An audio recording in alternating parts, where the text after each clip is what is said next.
Passamos a apresentar os 4 Evangelhos, Revelação da Revelação, Jean Baptiste Rustin. Narração, Paulo de Moraes.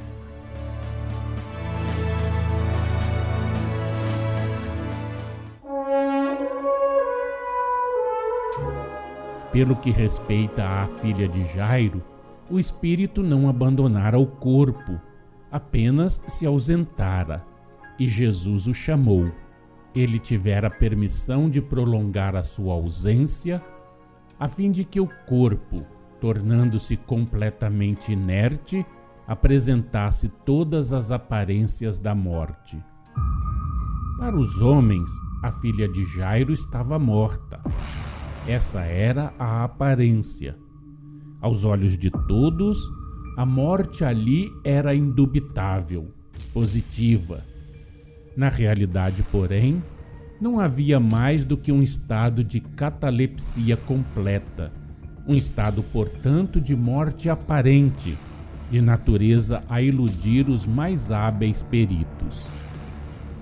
Havia, dissemos, inércia completa, isto é, suspensão de todas as sensações, de todos os movimentos, da vida em suma, com ausência de pulso, de respiração, de calor, aspecto cadavérico, insensibilidade física, material, tão profunda que as pancadas, os ferimentos nenhuma impressão provocariam, nenhuma contração, nenhum sinal de vida.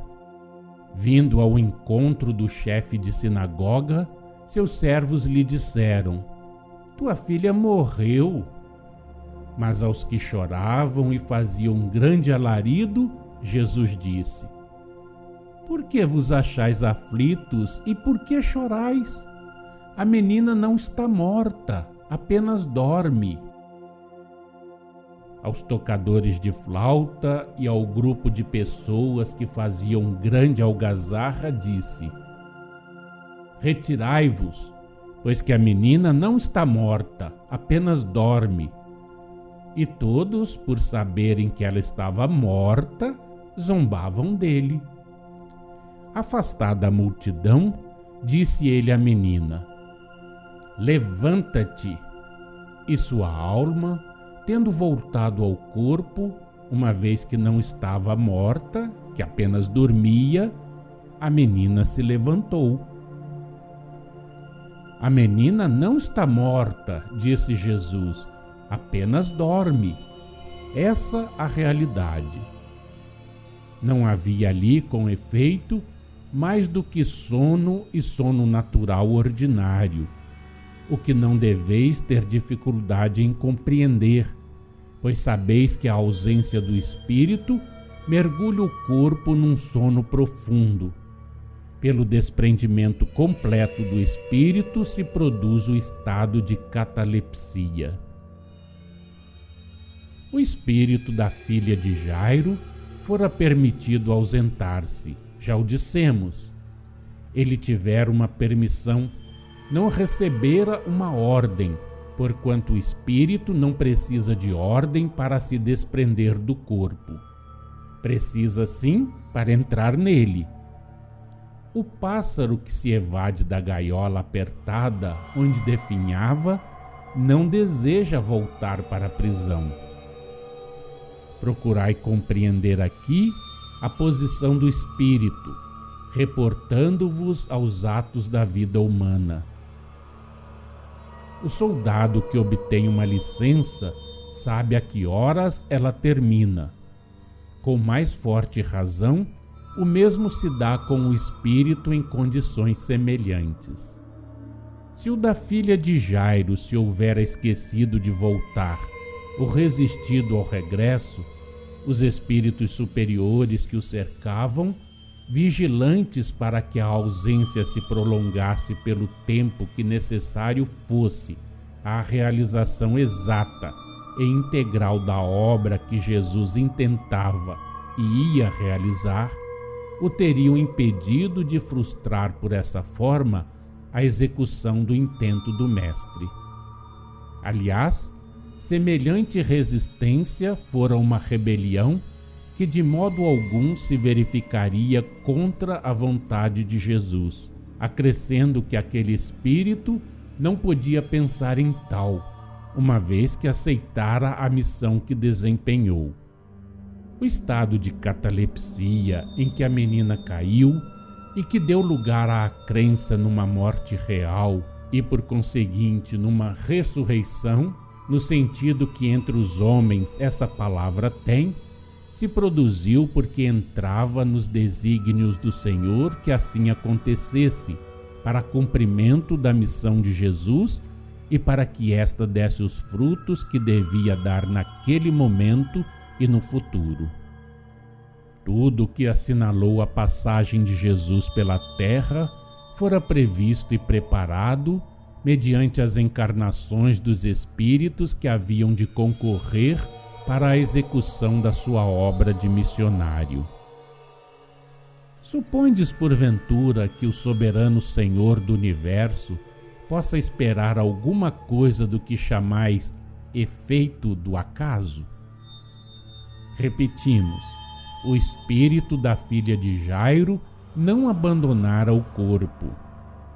Completamente desprendido deste, que se achava imerso em profundo sono, estava ele preso pelo cordão fluídico do perispírito, invisível para olhos humanos.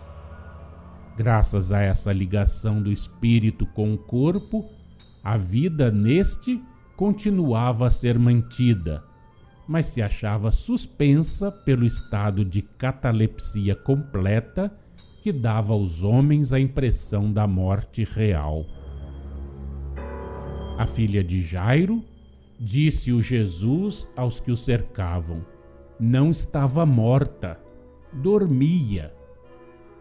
Por ato de sua vontade poderosa, ele fez voltar o espírito à sua prisão e, pela ação magnética, restituiu a saúde ao corpo da menina. Assim é que houve o despertar e a mocinha foi curada. Para mais prender a atenção dos homens, mandou o mestre que lhe dessem de comer. Quanto à presença dos tocadores de flauta de que se vos fala, isso indica a observância de um uso hebraico em situações como aquela. O rumor da ressurreição e do restabelecimento da filha de Jairo se espalhou por todo o país. Mas Jesus ordenou aos que tinham estado presentes, ao pai e à mãe da menina, que nada a ninguém dissessem do que fora feito, do que se passara. A multidão, como sabeis, não entrara. Não se vos disse que Jesus a deixou fora? O mestre conhecia o que o futuro reservava, e assim não queria que naquele momento sua reputação se estendesse até aos sacerdotes e levitas. O desprezo que uns e outros votavam à credulidade e à ignorância do povo os mantinha em guarda, no sentido de que nenhum crédito lhes davam contra os fatos milagrosos, isto é, impossíveis para eles de se produzirem e que a voz pública espalhava. Aspecto diverso, porém, tomaria o caso se a ressurreição da filha de Jairo fosse atestada pelo próprio Jairo, chefe de sinagoga, homem justo e estimado. Se a propósito da notícia emanada do povo interpelassem a Jairo, um pretexto qualquer lhe teria bastado para tapar a boca aos inquiridores. Mas nada disso sucedeu. Os sacerdotes e os levitas pouco se preocupavam com o que não lhes dizia respeito pessoalmente, e, sobretudo, com os falatórios do povo, aos quais, repetimos, nenhum crédito prestavam.